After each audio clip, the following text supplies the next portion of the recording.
낚시터에서 낚시하는 어떤 분이 고기를 잡아서 큰 고기를 잡으면 다 띄워주고 작은 고기만 자꾸 주워 담습니다. 옆에서 보던 분이 하도 이상해가지고 물었습니다. 아니 왜 큰 고기는 다 놓아주고 작은 고기만 잡습니까? 그랬더니 이분이 한 얘기가 우리 집에는 후라이팬이 작은 것밖에 없습니다. 그래서 큰 고기 잡아서 가봐야 이 사이즈가 안 맞기 때문에 요리를 못합니다. 그러면서 큰 고기를 놓아주더라는 겁니다. 참 답답하죠. 큰 후라이팬 사면 되는데 그거 안 사고 준비해 놓으면 큰 후라이팬 준비하면 큰 고기 먹을 수 있는데 그 준비 안 해가지고 큰 고기 다 놓아주고 작은 고기만 잡아가는 참 답답한 모습입니다. 시편 20편에 보면 하나님께서 우리를 향해서 하나님이 원하시는 게 뭔가를 말씀하는데 이렇게 말씀합니다. 내 마음의 소원과 내 모든 계획을 이루어 주시기를 원하신다. 그러면서 또 내 모든 기도를 또 내가 이루어 주시기를 원한다. 그렇게 말씀합니다. 그러니까 하나님께서 우리에게 원하시는 건 뭐냐? 우리의 모든 계획들 이루어 주시기를 원하시고 우리의 모든 소원도 이루어 주시기를 원하시고 그리고 또 우리가 하는 모든 기도마다 하나님께서 이루어 주시기를 원하신다. 이렇게 말씀하죠. 그러니까 결국은 하나님이 원하시는 건 뭐냐? 우리가 복 받는 걸 원하신다는 겁니다. 여러분 사탄은 이 마귀라는 놈은 우리가 안 되고 망하고 넘어지고 깨지고 불행하고 이런 거를 원하지만은 하나님은 아니라는 겁니다. 하나님은 언제나 우리가 행복하기를 원하시고 우리가 복 받기를 원하시고 우리가 평안하기를 원하시고 또 우리가 영생 얻기를 원하시는 분이 하나님이신 줄로 믿습니다. 그런데 하나님이 원하시는 대로 우리 이렇게 은혜 받고 큰 복을 받으려면 어떻게 해야 될 것인가? 여러분 큰 믿음을 가져야 될 줄로 믿습니다. 작은 믿음을 가지면은 작은 복을 받는 거고 여러분 큰 믿음을 가지면 큰 복을 받게 될 줄로 믿습니다. 그래서 하나님께서 말씀하시는 것은 우리가 작은 믿음을 가지고 있으면은 참 안타까워하시죠. 이런 작은 후라이팬 때문에 큰 고기 놓아주는 사람 보면 답답하고 안타깝잖아요. 하나님도 마찬가지입니다. 우리가 작은 믿음 가지고 작은 복, 작은 은혜 누리면은 하나님께서도 우리를 바라보실 때마다 안타까워하시고 좀 답답한 그런 모습을 가지신다는 겁니다. 오늘 읽은 말씀 시편 81편의 말씀이 바로 하나님의 그런 모습입니다.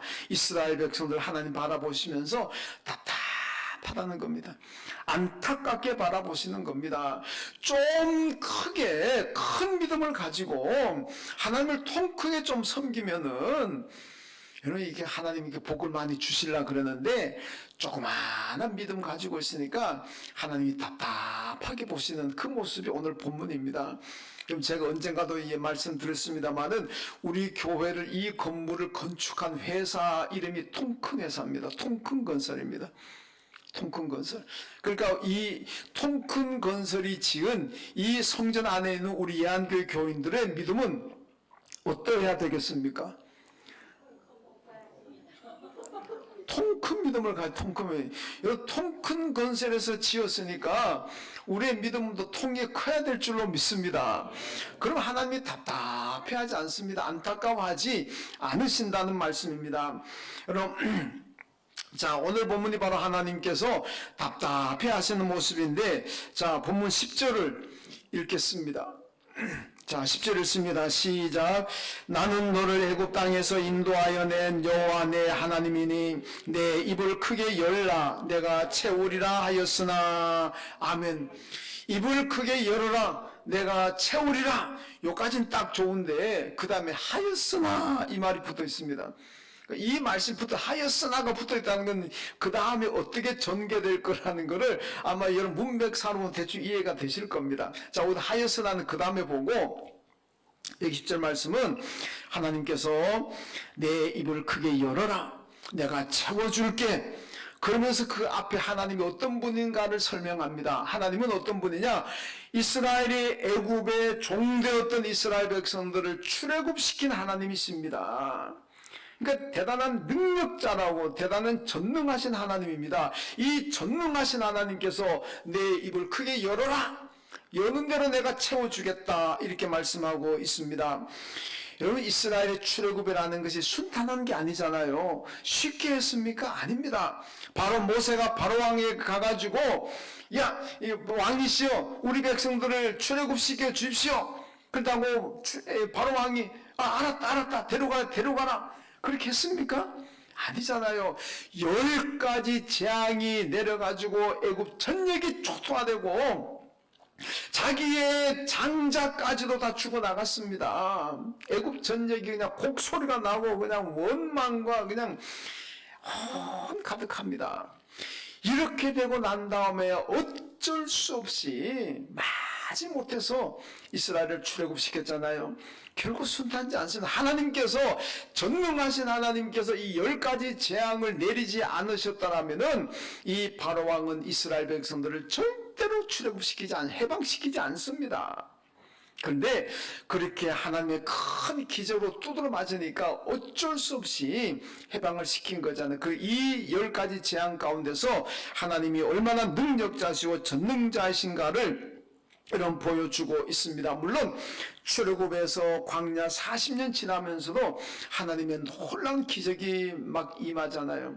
그렇게 본다면은 우리가 바라볼 때 하나님은 참 능력자시고 전능하신 분입니다. 이 하나님께서 오늘 이스라엘 백성들에게 내 입을 크게 열어라, 내가 채워줄게, 이렇게 말씀하시잖아요. 여러분, 오늘 우리가 마찬가지입니다. 하나님께서 우리에게도 말씀하십니다. 입을 크게 열어라, 내가 채워줄게. 입을 크게 여시고 하나님께로부터 채용을 받으시기를 주님의 이름으로 축원합니다. 근데 이스라엘이 어떠했습니까? 아까 하였으나 그랬잖아요. 이 말씀 보면은 하나님께 이렇게 하셨는데 이스라엘은 하나님의 말씀대로 안 했다는 뜻이잖아요. 그래서 여러분, 이스라엘이 어떠했나? 오늘 이스라엘의 모습이 우리의 모습이 아닌지 한번 여러분 돌아봐야 됩니다. 자, 오늘 11절과 12절 말씀, 11절, 12절 또 읽습니다. 시작. 내 백성이 내 소리를 듣지 아니하며 이스라엘이 나를 원하지 아니하였도다. 그러므로 내가 그의 마음을 완악한 대로 버려두어 그의 임의대로 행하게 하였도다. 아멘. 여러분, 하나님께서 이스라엘 백성들에게 자, 입을 크게 열어라, 내가 채워줄게, 그렇게 말씀하셨음에도 불구하고 이스라엘이 입을 크게 열지 않았다는 겁니다. 그러니까 하나님께서 어떻게 하느냐? 그래? 그럼 네 마음대로 한번 해봐라. 입을 크게 열면은, 입을 크게 열다는 얘기는 큰 믿음을 가졌다는 얘기입니다. 큰 믿음을 가지면은 하나님께서 은혜와 축복을 더 크게 주시겠다고 하나님 말씀하시는데 이스라엘이 입을 크게 열지 않습니다. 큰 믿음을 가지지 않습니다. 하나님 말씀에 순종하지 않습니다. 그러니까 하나님께서 어떻게 합니까? 그래? 그럼 네 마음대로 한번 살아봐라. 네 마음대로 한번 해봐라. 손 놔버려. 오늘 말씀 뭡니까? 내버려 둔다 그러잖아요. 이런 부모님들이 자식들에게 그냥 교육시키려고 그러고 공부 좀 해라, 착하게 살아라, 뭐 어떻게 하라. 근데 하나도 아무래도 말 안 듣는 거 어떻게 합니까? 아이고 모르겠다. 네 마음대로 하라, 네 마음대로 하라. 네 인생 네가 살지 내가 사나?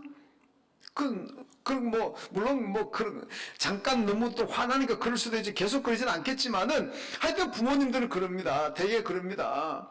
하도도 해도 안 되면은 끝에 가면은 네 마음대로 해라. 네 마음대로 해라. 난 모르겠다. 손 놔버리잖아요. 오늘 하나님이 바로 그런 모습입니다. 야, 입을 크게 열어라. 좀 믿음을 큰 믿음을 좀 가져라. 내가 너에게 은혜 주고 내가 내 축복을 해줄게. 그런데도 불구하고 이스라엘이 큰 믿음을 가지지 않습니다. 입을 열지 않습니다. 그러니까 하나님은 어떻게 하냐? 그래?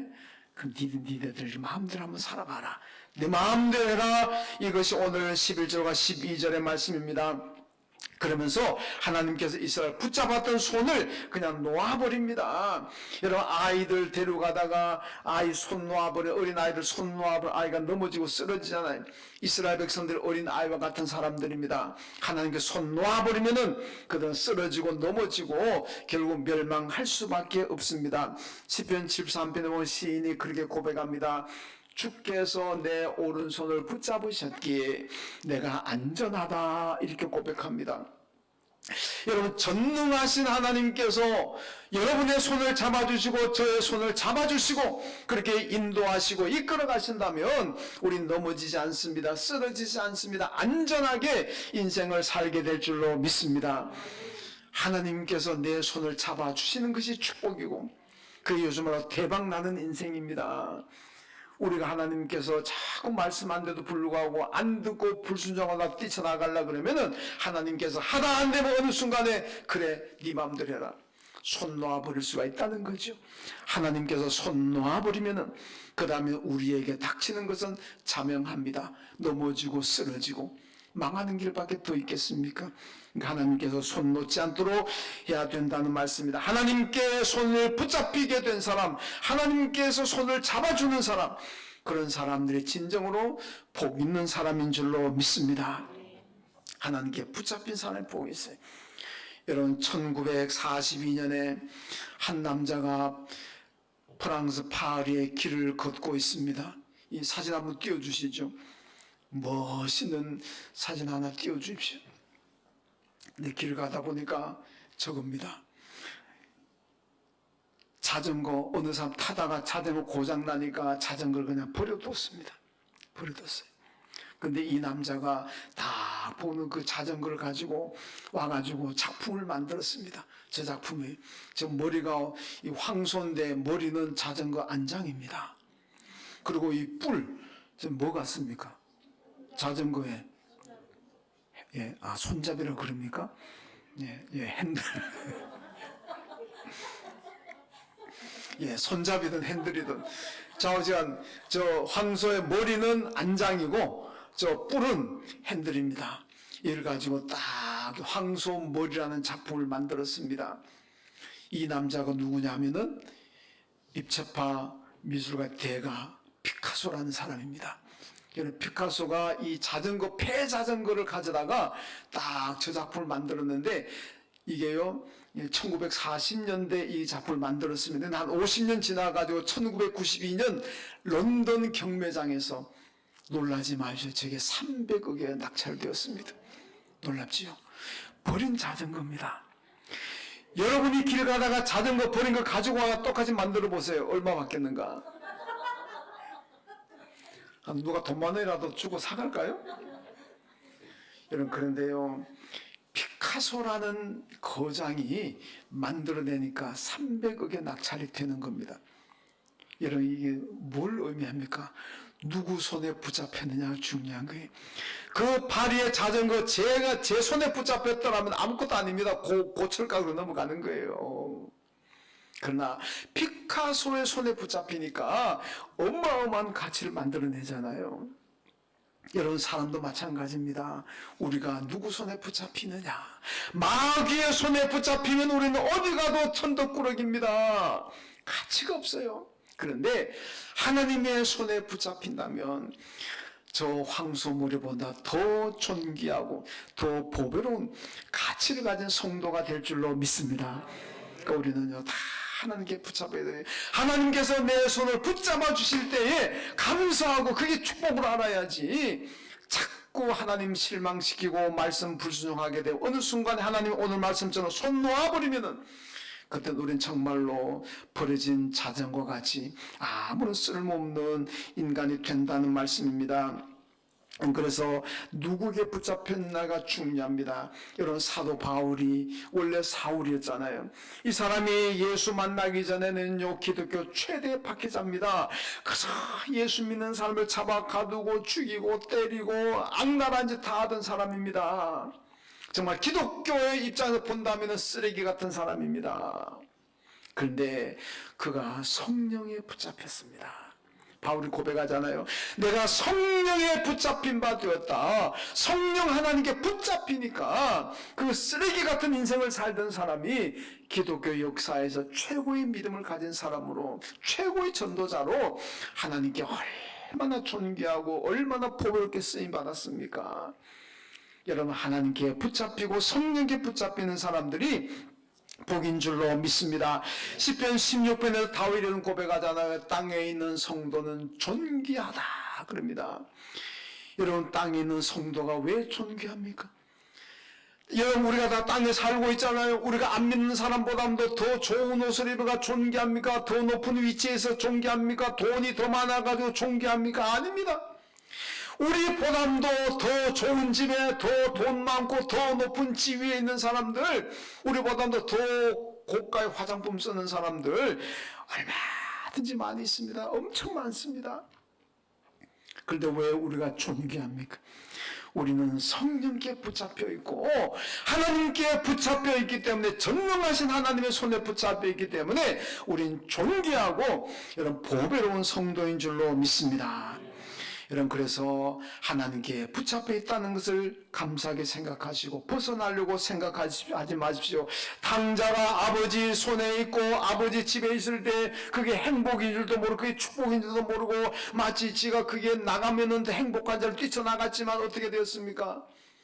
아버지의 손을 벗어나는 순간 그는 결국 거지되고 다 망하고 돌아가지 않습니까? 여러분, 하나님 손 벗어나면은 행복할 줄 알지만은 착각입니다. 하나님 손에 붙잡혀 있을 적에, 성령의 손에 붙잡힌 바 될 적에 여러분, 그게 바로 큰 축복인 줄로 믿습니다. 여러분, 하나님께 붙잡힌 사람들은 입을 크게 열어야 됩니다. 큰 믿음을 가져야 된다는 얘기입니다. 큰 믿음을 가지고 입을 크게 열면은 전능하신 하나님께서, 우리의 손을 붙잡아 주신 하나님께서 우리를 만족하도록 가득가득 채워주실 줄로 믿습니다. 여러분, 그런데 이스라엘은 아까 얘기한 대로 그렇게 하였으나 입을 크게 열어라, 내가 채워줄게, 하나님 그렇게 말씀하셨지만은 그들은 그러지 못했습니다. 그러니까 하나님께서 손 놔버린다 그랬죠. 내버려 둔다 그랬습니다. 그러니까 그들이 고통과 망하는 인생을 살지 않겠습니까? 그런데 우리 하나님은 너무너무 사랑이 많으시고 너무너무 은혜로우신 분 때문에 한 번 그냥 손 놨다고 해서 영원히 손 놓는 분이 아닙니다. 다시 하나님도 기회를 주시는 하나님입니다. 여러분, 우리는 사람은요, 악감정이 생기면은 나 죽을 때까지 너 안 본다, 죽을 때까지 이제 너 모른 체 한다 이러지만은 하나님도 그러지 않습니다. 여러분, 하나님도 우리 기회를 주십니다. 자, 오늘 13절에 보면 내 백성아 내 말을 들으라, 이스라엘아 내 도를 따르라, 이렇게 또 말씀하죠. 내가 손을 놓겠다 그러셨다가 다시 한번 하나님께서 기회를 주십니다. 어떤 기회? 이제부터 내 말을 듣고 내 도를 따라라, 내 말에 순종하라는 겁니다. 다시 한번 기회를 주십니다. 내 말에 순종하라. 그럼 하나님께서 두 가지 축복을 약속합니다. 오늘 말씀은 첫 번째 축복이 14절입니다. 자, 본문 14절을 한번 같이 읽겠습니다. 그리하면 내가 속히 그들의 원수를 누르고 내 손을 돌려 그들의 대적들을 치리니. 아멘. 여러분, 이스라엘은요, 대적들이 참 많습니다. 얼마나 대적들이 많은지, 이스라엘을 집어삼키려는 나라들이 얼마나 많은지. 그래서 세계 역사를 보게 되면요, 아마 이스라엘이 가장 전쟁이 많았고, 그 가운데서도 도시를 꼽으라 그러면 예루살렘이라는 도시가 가장 전쟁이 많았던 도시입니다. 여러분, 예루살렘이라는 얘기, 샬롬, 이 평화라는 얘기입니다. 그러니까 이름의 뜻은 예루살렘 평화의 도시지만은 실제로는 전쟁이 가장 많았습니다. 그러니까 요즘은 학자들이 해석하기를 예루살렘을 평화의 도시가 아니라 평화를 갈망하는 도시다, 이렇게 해석할 정도가 되었습니다. 여러분, 왜 이스라엘이 이렇게 전쟁이 많을까요? 이스라엘은요, 우선 그 고대 근동 지역을 보게 되면요, 이 비옥한 땅을 이래 지도로 보면은 초승달 같이 생겼습니다. 그래서 이제 구약학에서 비옥한 초승달 지역 이렇게 얘기하는데, 하여튼 지도를 보게 되면은 이스라엘 쪽으로 이게 푸른색 표시된 땅이 이렇게 초승달 모양으로 생겼는데, 이게 이스라엘을 통과하게 됩니다. 그러니까 이스라엘 땅이 국토의 대부분이 다 못 쓰는 땅이지만은 그 가운데서 비옥한 초승달 지역의 비옥한 땅이 이스라엘 통과합니다. 그러니까 그 땅에 살려고 사람들이 몰려 들어옵니다. 사람들이 몰리다 보니까 서로 싸우게 되고 전쟁 나게 되잖아요. 그것도 지역적으로 보면은 유럽과 아시아와 아프리카 세 개 대륙이 만나는 지점입니다. 이 문화의 충돌도 있고 정치적으로 군사적인 충돌이 계속 일어납니다. 이 대제국들이 힘만 있으면 이스라엘을 집어삼키려고 그럽니다. 왜? 이스라엘을 집어삼켜야만 전쟁을 용이하게 할 수가 있는 거예요. 그러니까 북쪽에 무슨 바벨론 제국이니 아시리아 제국이니 페르시아 제국이니 이런 제국들이 남쪽에 있는 이집트 제국을 치려면은 이스라엘을 통과해야 됩니다. 또 반대로 남쪽에 이집트 제국이 북쪽에 바벨론, 아시리아, 페르시아 이런 헬라 이런 제국을 치려 그러면 또 이스라엘을 통과해야 됩니다. 항상 이스라엘은 대제국들의 전쟁을 위한 통로였습니다. 그러니까 얼마나 이 제국들이 그냥 지나갑니까?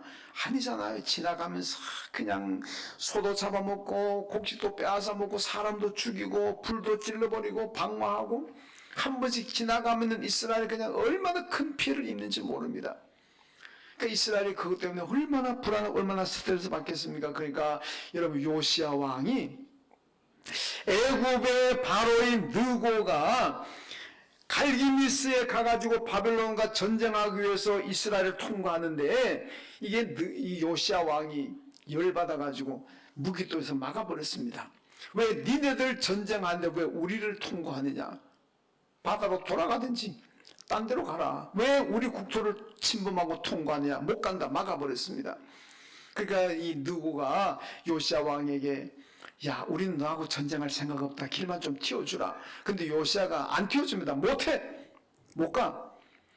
결국 거기서 전쟁 붙었는데 요시야가 거기서 전사하게 죽습니다. 아까운 왕인데 다윗 다음으로 훌륭하다는 왕인데 거기서 죽어요. 왜 요시야가 목숨을 걸고 막았느냐? 니네들 전쟁하는데 왜 우리나라를 통과하느냐 이겁니다. 결국 애굽의 바로 느고 군대가 갈그미스 갔는데 아시리아와 연합해가지고 바벨론과 붙었는데 그 전쟁이 졌습니다. 왜 졌느냐? 요시야 왕하고 전쟁하다가 이미 전력 손실을 많이 입었습니다. 그러니까 이길 수가 없죠. 그래 지게 되었는데 하여튼 여기 말씀 보면은 요시야는 그겁니다. 우리나라를 통과 못한다. 우리나라가 너희들의 전쟁 놀이터로 될 수가 없다. 이렇게 되는 겁니다. 이러다 보니까 하여튼 이스라엘의 전쟁이 참 많은데 근데요 중요한 것은 하나님께서 지켜줄 때는 이스라엘이 안전했습니다. 아무리 북쪽에 남쪽에 대제국이 있고 싸움하고 전쟁하더라도 하나님께서 지켜주실 때에는 이스라엘은 안전했습니다. 반대로 하나님이 안 지켜주시면 손 놓아버리면 망하게 되고 고통받게 되고 빼앗기게 되고 죽어나가고 이런 비극들이 일어났다는 겁니다. 그렇기 때문에 여러분 하나님께 보호받으려면 어떻게 해야 되느냐? 하나님의 말씀대로 순종해야 되고 믿음의 길 가면은 입을 크게 여는 만큼 큰 믿음을 가지고 하나님을 섬긴다면 하나님께 언제나 안전하게 지켜주시고 보호하신 줄로 믿습니다. 시편 144편의 시인이 고백합니다. 원수가 올지라도 의인은 나가서 막는 일이 없다. 여러분 원수가 오는데 의인이 나가서 안 막으면 누가 막아줍니까? 그대로 망합니까? 아닙니다. 하나님이 막아주는 거예요. 우리가 나아가 막는 일이 없으며 이렇게 말씀하잖아요. 왜? 하나님이 막아주시는 거예요. 이스라엘이 의인으로 살고 믿음으로 살고 입을 크게 여는 큰 믿음을 가지고 하나님을 섬기면은 원수가 오고 대적이 올지라도 하나님이 막아주시는 거예요. 그러면은 우리가 나아가 막는 일이 없습니다. 내가 나가서 막는 일이 없어요. 왜? 하나님이 막아주시니까. 하나님이 막아주시는데 어떤 나라가 이스라엘을 무너뜨리겠습니까? 택도 없는 얘기 아니겠습니까? 여러분 이스라엘의 역사를 보게 되면 하나님을 잘 섬길 때는 하나님이 보호하셨고 하나님을 잘못 섬길 때는 하나님이 손 떼버립니다. 그러니까 나라가 망하고 나라가 고통을 당하는 겁니다.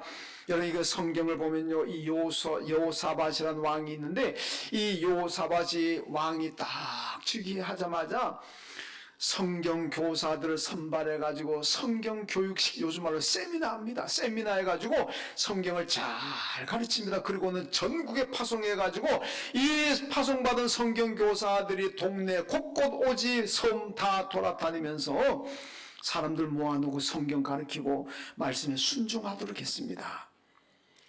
그리고 어떤 일이 난지 압니까? 하나님께서 주위 나라 왕들에게 이스라엘에 대한 두려운 마음을 심어줘 버렸습니다. 그러니까 그동안은 이 주위 나라들이 이스라엘 저것쯤이야, 아이고 저것쯤이야, 그냥 한 칼에 그냥 다 보낼 수 있다, 이렇게 했는데 저쪽 경상도 말로 세피하게 봤는데, 근데 여러분 두려운 마음을 심어줘 버리니까 그 다음에는 뭐 겁이 나가지고 이 왕들이 여호사밧한테 막 많은 선물을 가지고 와가지고, 이 선물 드리겠습니다, 우리나라하고 전쟁하지 맙시다. 가만히 있는데도 엄청난 선물, 엄청난 돈을 가지고 막 갖다 바치는 거예요. 전쟁하지 마라, 침범하지 말아달라고. 그러니까 여호사밧 시대는 가만히 앉아가지고 경제적으로 부강하고 나라가 국방이 튼튼해지고. 왜? 하나님께서 그렇게 하시다는 겁니다. 하나님 잘 섬기고 말씀에 순종하니까 하나님이 그렇게 만들어 주신 줄로 믿습니다. 민수기 14장에 보면 가나안에 정탐하고 왔던 10사람의 정탐꾼들이 가나안 땅을 보고합니다. 그 땅은 우리가 가면 안 됩니다. 우리를 삼키는 땅입니다. 그 땅 가면 우리 죽습니다. 그 백성들이 그 10사람의 정탐꾼의 보고를 듣고 난 다음에 절망하고 낙심하고 야단났습니다. 하나님을 원망하고 다른 지도자 세우고 애국으로 돌아가자 그럽니다. 그때 여호수아와 갈렙이 뭐라 그럽니까? 겁내지 맙시다. 저들에게는 하나님이 안 계시지만은 우리에게는 하나님이 계십니다. 하나님이 우리를 안전하게 지켜주시기 때문에 겁내지 말고 하나님 믿고 들어갑시다 그러잖아요. 여러분, 북한이 김정은이가 핵보유국이라고 큰소리 빵빵 치잖아요. 우리는 하나님 보유국인 줄로 믿습니다. 핵보유국보다 더 강한 나라는 하나님 보유한 나라입니다. 하나님이 지켜주시는데, 여러분, 가나안 땅은 많은 무기를 가진, 무기를 보유한, 전력에 강한 군사를 보유한 나라지만은 이제 출애굽에서 가나안 땅 들어가는 이스라엘은 군대 없습니다. 무기 없습니다. 그러나 하나님 보유한 민족입니다. 그러니까 가나안 땅 들어가서 다 이긴 줄로 믿습니다. 하나님 보유하는 나라, 그 개인이 축복입니다. 여러분, 일본이 세계 경제 대국 아닙니까? 미국 다음이라 그러잖아요. 온 세계 사람들이 일본을 우러러보고 부러워하는데, 세계 국가는 유일하게 일본을 우습게 보는 나라가 대한민국이라 그러잖아요. 일본을 아주 깔보는 나라. 세계 사회 이해를 못한다네. 어떻게 경제 대국 일본을 저렇게 한눈에 무시해버리느냐. 와, 대한민국 정말 이해가 안 된다. 진짜. 그래서 우리나라는 일본 사람 그럼 다 무시해버려. 이거 뭐. 미국이 세계 초강대국 아닙니까? 그 미국을 완전히 무시한 나라가 북한입니다. 핵 가지고 있다고. 미국 뭐라 그래도 끄떡도 안 합니다. 쏘지 말라도 다 쏴버립니다. 미국을 겁내질 않을까. 여러분, 남한은 경제대국 일본을 우습게 알아버리고, 북한은 세계 초인류 강대국 미국을 우습게 알아버리고, 이런 나라가 남북이 하나로 됐다면 어떻게 되겠습니까? 겁날 하나도 없어. 통일이 되면 정말로 인구 1억 가까이 육박하는 이 나라가 정말 겁날 게 뭐가 있겠습니까? 다 가지고는 겁날 거 없습니다. 통일이 빨리 되긴 돼야 되는데. 그러나 여러분, 일본을 두려워하지 않고 미국을 두려워하지 않는, 그게 핵무기에서 나오고 민족 자존심에서 나오고, 그거는 뭐 그냥 허풍이지 그게 아니잖아요. 정말로 강한 거는 하나님이 보유하고 있기 때문에, 하나님이 우리와 함께 하시고 하나님이 우리나라 안에 계시기 때문에 그때 우리가 강한 그런 나라가 되어야 될 줄로 믿습니다. 여러분, 성도들 하나님의 말씀을 듣고 순종해야 됩니다. 그러면 하나님께서 뭐라 그럽니까? 오늘 말씀 보니까 속히 그 원수를 누르시고 보호하신다 그랬습니다. 이사야 58장 하나님께 간절히 기도하면은 하나님께서 내 치유가 급속할 것이라. 아까 우리 권사님 기도하시면서 치유에 대한 기도하셨는데, 여러분, 치유도 하나님께서 급속하게 하신다 그랬습니다. 순종하면.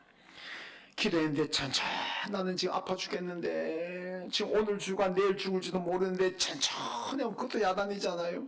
그런데 하나님께 오늘 말씀 보니까 순종하고 하나님 믿음을 따라가면은 하나님께서 속히 이루어 주시고 치료도 급속하게 해주신다, 그렇게 말씀하고 있습니다. 여러분, 큰 믿음 가지고 입을 크게 열어서 건강의 회복도, 물질의 축복도, 영적인 축복도 뭐든지 간에 하나님께서 속히 주시고 급속하게 주시는 그 은혜와 복을 다 누리시기를 주님의 이름으로 축원합니다. 그럼 두 번째 복이 16절입니다. 자, 16절 같이 읽겠습니다. 또 내가 기름진 밀을 그들에게 먹이며 반석에서 나오는 꿀로 너를 만족하게 하리라 하셨도다. 아멘. 이런 기름진 밀이라는 것은 최상품을 얘기하고 있고, 반석에서 나오는 꿀도 천년꿀입니다. 이것도 이런 최고의 상품입니다. 이 최고의 축복은 누구에게 주어지느냐? 입을 크게 여는 사람, 큰 믿음을 가진 사람들에게 하나님께서 이 축복을 약속하고 있습니다. 여러분, 이스라엘의 광야를 보면요, 40년 광야 생활하는데 단벌 신사, 옷 한 벌, 신발 한 켤레, 샌들, 그거밖에 더 있습니까? 옛날 저 어릴 때는 10월 게다라, 그 일본 말이죠. 게다라 그래서 게다라. 아직도 기억나는데, 쉽게 말하면 그런 겁니다. 게다 같은 거 신고 다니는 거예요. 요즘 말로 뭐 샌들 그럽니다만은. 근데요, 그게요, 1, 2년도 아니고 40년을 신었습니다. 옷 한 벌 가지고 40년을 입었어요. 요새 옷감이 얼마나 좋습니까? 그래도 여러분 몇 년 그것만 입으면 다 떨어지는데 40년 한 벌 가지고 옷을 입어도 떨어지지 않았습니다. 게다, 샌들 이거 하나 가지고 40년을 신는데도 헤어지지 않았습니다. 여러분, 40년 광야 생활하면서 생산활동 없어서 농사 지은 것도 아니고 아무것도 한 것도 없습니다. 그런데도 40년 동안 굶어 죽는 사람 없었습니다. 이스라엘은요, 안식일 되면 철저하게 지킵니다. 안식년 되면 철저하게 지킵니다. 안식일도 철저하게, 안식년도 철저하게. 이날 되면요, 사람도 동물도 땅도 다 쉬어버립니다. 그러면 딱 굶어 죽기 좋잖아요. 그런데도 안식일 지켜가지고, 안식년 지켜가지고 이스라엘이 굶어 죽은 적이 있습니까? 없습니다. 오히려 그걸 안 지켜서 이스라엘이 고통받았지, 안식일을 잘 지키고 안식년을 잘 지키면 하나님께서 언제나 더 크게 축복하신 줄로 믿습니다. 여러분, 그렇기 때문에 여러분, 이스라엘의 그런 복을 받았고 잘 지킨 복인 거예요. 그러니까 예수님께서 요한복음에서 뭐라 그럽니까? 너희가 무엇을 입을까? 무엇을 마실까? 무엇을 먹을까? 걱정하지 말아라. 이거는 다 이방인들이 하는 걱정이라는 겁니다. 여러분, 하나님만 잘 섬기면 하나님 다 해주시는데 뭘 그걸 걱정하느냐? 안식일 지켰다가, 안식년 지켰다가 하나님 교회 충성에다 나 굶어 죽으면 어떻게 하나? 뭘 그 걱정하느냐? 뭘 걱정하냐? 하나님이 해주시는데. 그러니까 예수님 말씀대로 무엇을 입을까? 무엇을 먹을까? 무엇을 마실까? 걱정하지 말라. 그건 예수 안 믿는, 하나님 안 믿는 사람들이 하는 걱정이다. 예수 믿는 사람들은 하나님 다 해주시기 때문에 그러지 말고 먼저 그의 나라와 그의 의를 구하라. 그래야면 이 모든 것을 너에게 도하시리라 그랬습니다. 여러분, 먼저 입을 크게 여십시오. 먼저 큰 믿음을 가지십시오. 그러면은 하나님께서 다 채워주시고 그 외의 모든 것들은 다 하나님께서 해결하실 줄로 믿습니다.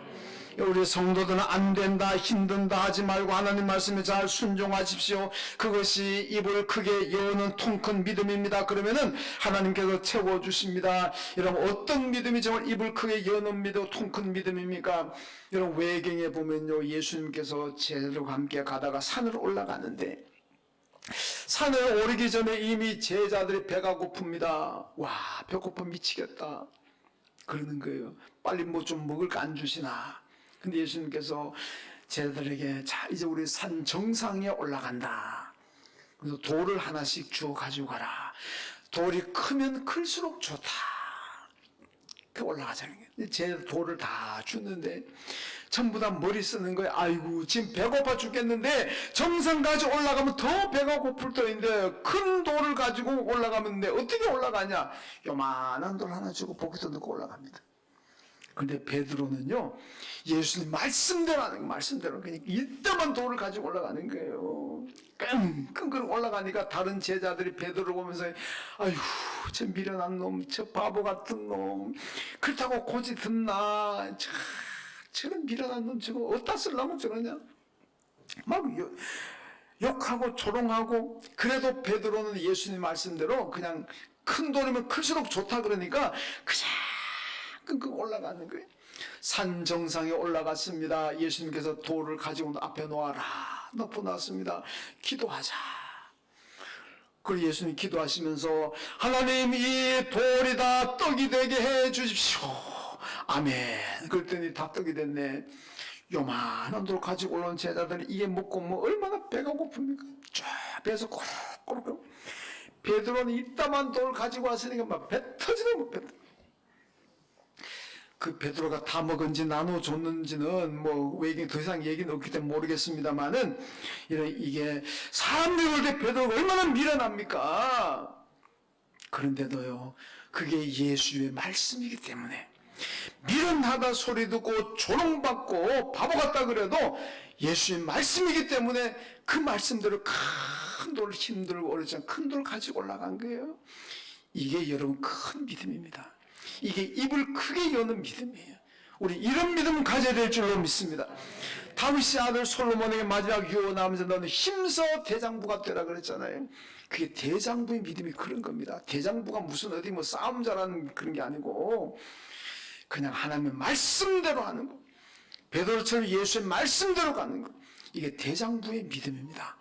인간의 찬꾀 부리지 않고 바둑에서 말한 대로 꼼수 부리지 않고 그냥 말씀대로 큰 거 가져가면 큰 거 가져가고 작은 거 가져가면 작은 거 가져가고 말씀대로 행하는 거. 이게 대장부의 믿음이고 큰 믿음이고 오늘 말씀처럼 입을 크게 여는 믿음입니다. 이런 입을 크게 여는 믿음을 가질 때 하나님께서 하늘의 복과 땅의 복으로 충만하게 채우실 줄로 믿습니다. 하나님 감사합니다. 내 입을 크게 열라 내가 채우리라 주님 말씀하셨습니다. 우리 모두가 입을 크게 여는 신앙인 되게 하여 주옵소서. 큰 믿음을 가짐으로 말미암아 은혜도 크게 받고 복도 크게 받고 하나님의 사랑도 큰 사랑받고 살아가는 저희들 되게 하여 주옵소서. 예수님의 이름으로 기도하옵나이다. 아멘.